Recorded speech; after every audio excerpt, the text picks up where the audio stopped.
I'm in a meeting. Don't call again. My husband yelled at me when I tried to inform him about my critically ill father-in-law.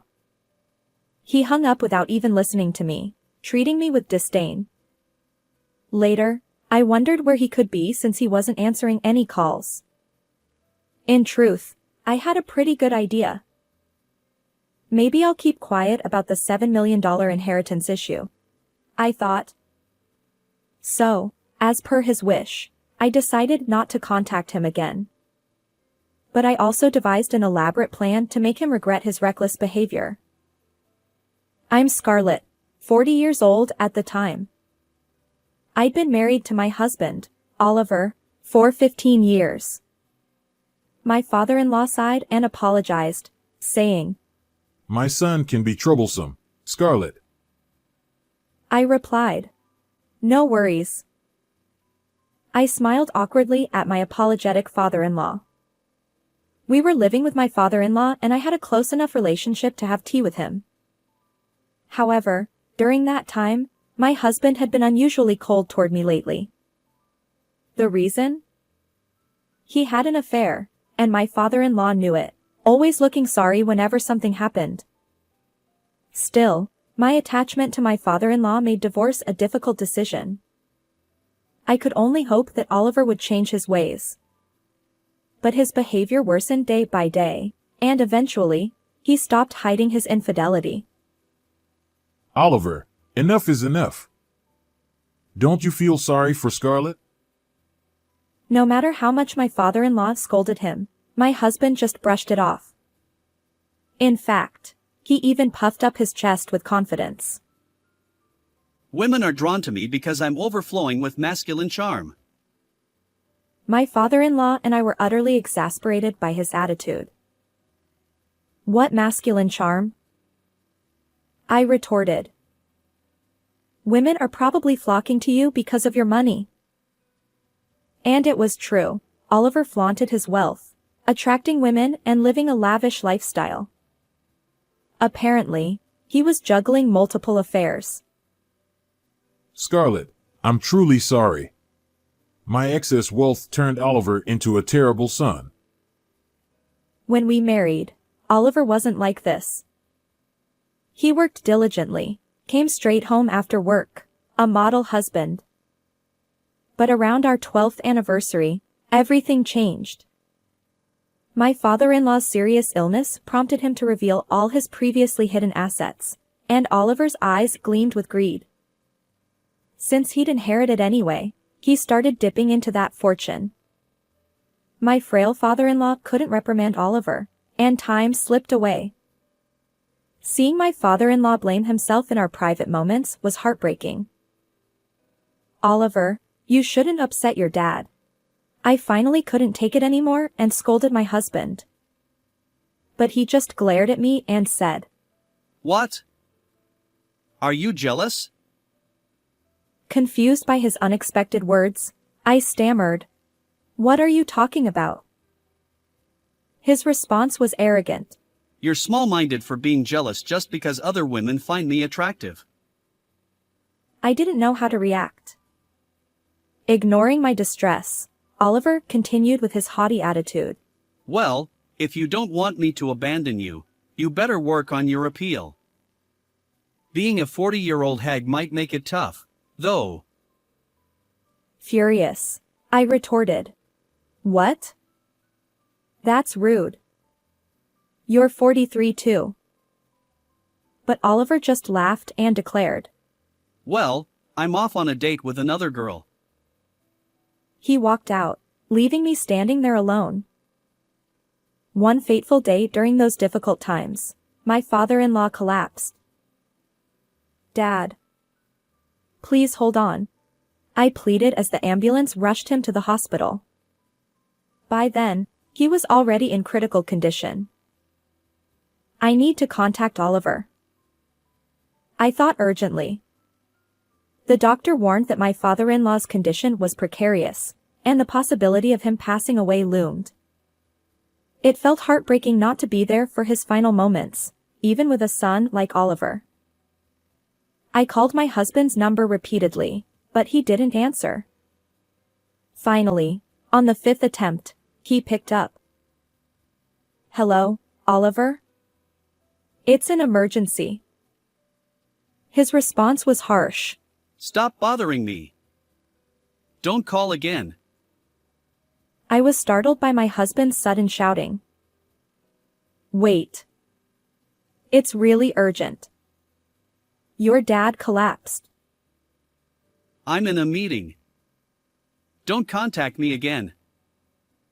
But in the background, I heard a woman's laughter. "Ah. He's still cheating," I realized. Holding the disconnected phone, I stood in the hospital corridor, a mix of anger and sadness. Although Oliver hadn't listened to my words, he must have sensed the urgency. Still, he dismissed me. I felt a mix of anger and sadness toward him for his attitude. I wanted to discuss the $7 million inheritance from Dad. I had wanted to say, but I decided against it. Eventually, my father-in-law passed away peacefully. Oliver never returned home after that day, ignoring all attempts at communication. So, I arranged the funeral alone, honoring his wish to cut ties completely. I can't take this anymore, I thought. I couldn't forgive Oliver for neglecting his own father. From then on, revenge consumed my thoughts. After my father-in-law's departure, Oliver immersed himself in his affair partner's life, never stepping foot in our home again. He finally showed up at our home 2 months after my father-in-law's funeral. What? Dad passed away? I didn't hear about it. Why bother telling me? When your dad collapsed, I called you immediately. Didn't you realize it was an urgent matter? Besides, you were the one who abruptly hung up. Still, why call again? I tried multiple times. And you were the one who said not to contact you again. Ignoring my rebuttal, my husband scratched his head uncomfortably. Fine. These are the inheritance documents you're entitled to. Please sign here. Wow, this is impressive. I can receive such a large sum? Yes, you'll get $70,000, and I'll receive other assets. Well, do whatever you want. Easy money. Without listening to any explanations, he gleefully signed the documents. Dad would be pleased that I'm putting this $70,000 to good use. I clenched my fist at his words but remained silent. In truth, my revenge had already begun at that moment. Ecstatic over the $70,000, my husband quit his job and lived it up with his affair partner, not returning home for about a year. During that time, I didn't contact him or pursue a divorce. And a year later, I mailed divorce papers and a copy of my father-in-law's will to Oliver. Almost immediately, he panicked and called me. Hey! What's this will about? Is it true you inherited $7 million from Dad? So what if it is? I had no idea. Let's talk about this. I suggested meeting at a cafe for our discussion. When I arrived, Oliver's face was flushed with anger. Damn it! You're mocking me. Ignoring his rage, I maintained a businesslike demeanor. This is your dad's will. It ensures I receive the $7 million inheritance. Why not me? You probably used some charm on Dad. Oliver hurled baseless accusations, but I met his gaze head-on. His anger wavered momentarily.